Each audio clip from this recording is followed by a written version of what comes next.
Now that you're intermediate, this basketball, your workhorse, is now going to be responsible for your grind as a intermediate player. The whole point of this part of your basketball career, with this basketball, your workhorse, is you want it to become synonymous with you. When people see you, as you're now building your reputation around the court, around towns,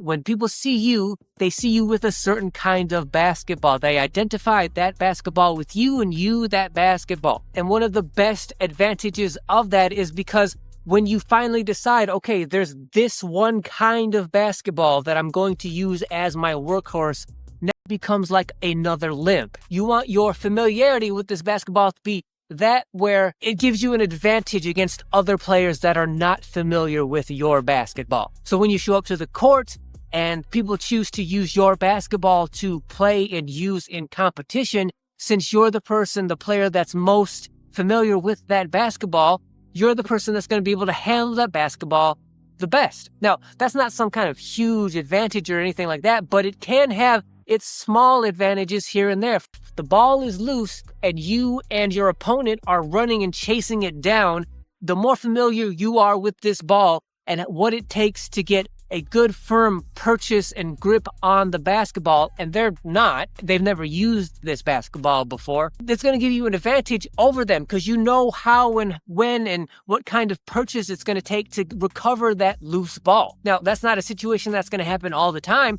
but when it does happen, having that small advantage can come in very handy and kind of a safety, blanket to feel like I have this one basketball that I'm so familiar with that it feels like an extra limb, like nobody else knows in this basketball the way I do.